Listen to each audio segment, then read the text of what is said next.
अस्सलाम वालेकुम। पहले हमने डिस्कस किया था इंडक्टिव इफेक्ट। अब हमने रेजोनेंस इफेक्ट डिस्कस करना है कि ये कैसे एसिड और बेस की स्ट्रेंथ को अफेक्ट करेगा। तो रेजोनेंस इफेक्ट इंडक्टिव इफेक्ट की तरह ये भी परमानेंट इफेक्ट है। तो सबसे पहले रेजोनेंस इफेक्ट आया किस तरह, अब इसका कॉन्सेप्ट क्या है कि हम सबसे पहले एक लिक्विड जो था वो डिस्कवर हुआ जिसका फॉर्मूला था C6H6। ठीक है, लेकिन इसकी स्ट्रक्चर के बारे में किसी को नहीं पता था कि इसकी स्ट्रक्चर किस तरह की होनी चाहिए जिससे इसकी मतलब वैलेंसी सेटिस्फाई हो सके तमाम कार्बन्स की। तो गस्ट केकुले एक साइंटिस्ट था जिसने इसकी स्ट्रक्चर के बारे में कहा कि साइक्लिक स्ट्रक्चर होगी, लेकिन वहाँ से ये प्रॉब्लम आई कि कुछ बॉन्ड्स कार्बन के डबल बॉन्ड थे, कुछ सिंगल बॉन्ड थे, जिसकी वजह से बॉन्ड लेंथ और बॉन्ड स्ट्रेंथ में फ़र्क आ सकता था। सिंगल बॉन्ड की बॉन्ड लेंथ ज़्यादा होती है, डबल बॉन्ड की बॉन्ड लेंथ कम होती है, और डबल बॉन्ड की बॉन्ड स्ट्रेंथ ज़्यादा होती है, सिंगल बॉन्ड की बॉन्ड स्ट्रेंथ कम होती है। तो इस तरह लेकिन बाद में जब देखा गया लेकिन बाद में देखा गया कि जितने भी बॉन्ड्स हैं और बॉन्ड लेंथ हैं, बॉन्ड स्ट्रेंथ है, सब सेम है। कि डबल बॉन्ड और सिंगल बॉन्ड, तमाम बॉन्ड्स की लेंथ और साथ में स्ट्रेंथ सेम है।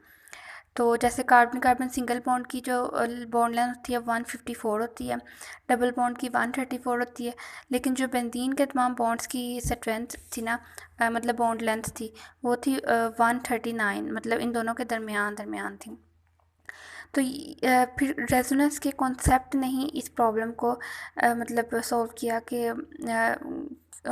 देखा गया कि जो इलेक्ट्रॉन्स जो पाई इलेक्ट्रॉन्स की मूवमेंट है वो इतनी मतलब तेज़ी से होती है कि ऐसे ही लगता है कि जैसे तमाम जो बॉन्ड्स हैं वो सिंगल बॉन्ड कोई भी नहीं, तमाम डबल बॉन्ड है। तो डबल बॉन्ड होने की वजह से दरमियान में इस तरह में नज़र आता है जैसे सर्कल है। तो इसी तरह फील होता है कि तमाम बॉन्ड्स डबल हैं। तो इस तरह फिर रेजोनेंस के कॉन्सेप्ट से जो है वो ये बॉन्ड लेंथ और बॉन्ड स्ट्रेंथ का जो मामला था ये भी सॉल्व हो गया।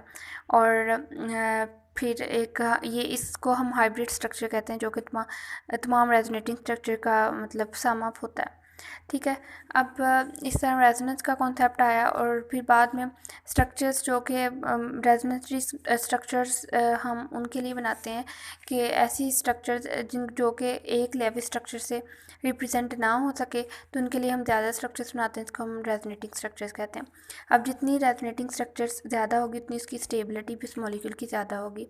और जो हाइब्रिड स्ट्रक्चर है ना, वो उन तमाम रेजोनेटिंग स्ट्रक्चर का मतलब एक कलेक्टिव फॉर्म होती है। और ये स्टेबल कब ज़्यादा होगा, जब इसकी एनर्जी कम होगी। तो हाइब्रिड स्ट्रक्चर की एनर्जी कम होगी और स्टेबिलिटी ज़्यादा होगी। अब फॉर एग्जांपल हमारे पास जो एसीटेट आयन है वो ज़्यादा स्टेबल है एसिटिक एसिड से। एसीटेट आयन जो है वो एसिटिक एसिड से ज़्यादा स्टेबल है। क्योंकि मतलब जो एसीटेट आयन है ना उसमें रेजोनेंस आ जाती है, एसिटिक एसिड में रेजोनेंस नहीं आती। अब ये जो एसीटेट आयन है, अब इसका रेजोनेंस कैसे आएगी कि इसका ये नेगेटिव चार्ज यहाँ पर शिफ्ट होगा, इसका ये डबल बॉन्ड इस ऑक्सीजन पर शिफ्ट हो जाएगा। उसके बाद ये जो दूसरी स्ट्रक्चर बनेगी कि यहाँ पर इस ऑक्सीजन के ऊपर अब नेगेटिव चार्ज आ गया और यहाँ पर अब डबल बॉन्ड आ गया। तो इस तरह ये दो इसकी रेजोनेटिंग स्ट्रक्चर्स है। और ये जो तीसरी बनी हुई है ये हाइब्रिड स्ट्रक्चर, ये उन दोनों से भी ज़्यादा स्टेबल है। ठीक है, ये हाइब्रिड है एसिटेट आयन की, दोनों रेजोनेटिंग स्ट्रक्चर का हाइब्रिड है ये तमाम प्रॉपर्टीज़ बताता है ओवरऑल इन दोनों स्ट्रक्चर्स की। नेक्स्ट है, अब कॉन्जुगेटेड सिस्टम क्या होता है। तो कॉन्जुगेटेड सिस्टम होता है alternate single and double bond in a chain और अ रिंग। किसी भी चेन या रिंग में अगर सिंगल डबल बॉन्ड अल्टरनेट कर रहे हैं, या कोई lone pair single double bond इस तरह, तो वो कॉन्जुगेट होता है, उसे कॉन्जुगेशन कहते हैं। लाइक ये हमारे पास ये डबल बॉन्ड है, ठीक है, उसके बाद ये जो बॉन्ड आया वो सिंगल है, फिर डबल बॉन्ड आ गया, फिर सिंगल बॉन्ड आ गया। इसको हम क्या कहते हैं, एक दफ़ा मतलब डबल बॉन्ड आ गया, फिर सिंगल आ गया, फिर डबल, फिर सिंगल, इसे हम कॉन्जुगेशन कहते हैं। या फिर एक दफ़ा सिंगल बॉन्ड आ गया, फिर डबल आ गया, और उसके बाद फिर ये लोन पेयर आ गया। तो ये भी मतलब कॉन्जुगेशन हो सकती है। मतलब कि पहले डबल बॉन्ड आ गया, फिर सिंगल आ गया, फिर डबल बॉन्ड आ गया, या फिर या फिर दूसरा केस ये हो सकता है कि सिंगल बॉन्ड आ गया, उसके बाद डबल बॉन्ड आ गया, और उसके बाद लोन पेयर आ गया, ऐसे। नेक्स्ट अब इनकी डेफिनेशन अब देखते हैं। रेजोनेंस की क्या डेफिनेशन है कि एक ऐसा फिनोमिना है ऑफ डीलोकलाइजेशन ऑफ पाई, यानी double bond and non bonded electrons of a molecule within the molecular framework without changing the position of any atom and sigma bond। किसी भी एटम या सिग्मा बॉन्ड की पोजीशन को change किए बगैर, मतलब benzene होती है उसमें मतलब पोजीशन तो चेंज नहीं होती ना, ओनली जो अंदर पाई बॉन्ड होते हैं वही मतलब मूव कर रहे होते हैं ना। तो इस मूवमेंट के जो पाई बॉन्ड के या नॉन बॉन्डेड इलेक्ट्रॉन या कहीं लोन पेयर है उसकी मूवमेंट को हम रेजोनेंस कह देते हैं।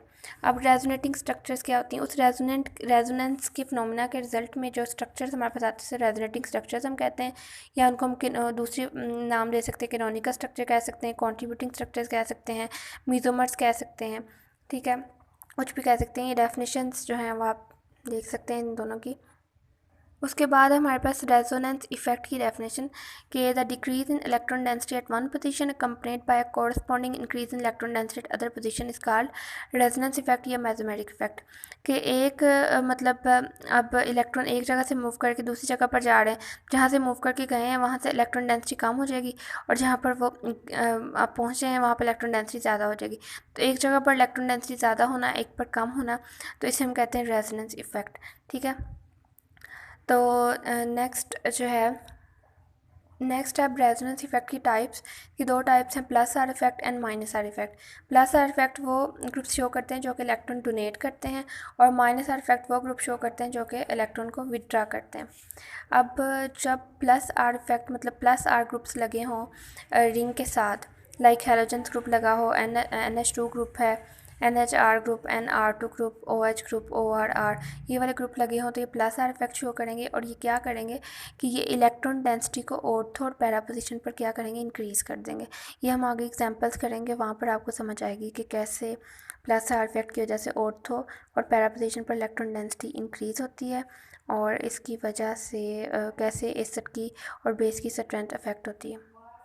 और दूसरी हमारे पास जो माइनस आर इफेक्ट है उसमें हमारे पास COOH, CHO, C double bond O, CnNO2 ये वाले ग्रुप आ जाते हैं, और ये क्या करते हैं, ये मेटा पोजीशन पर इलेक्ट्रॉन डेंसिटी को बढ़ा देते हैं। ये भी कैसे बढ़ाएंगे भी हम एग्जांपल से देखेंगे, ठीक है। ये अल्लाह हाफिज़।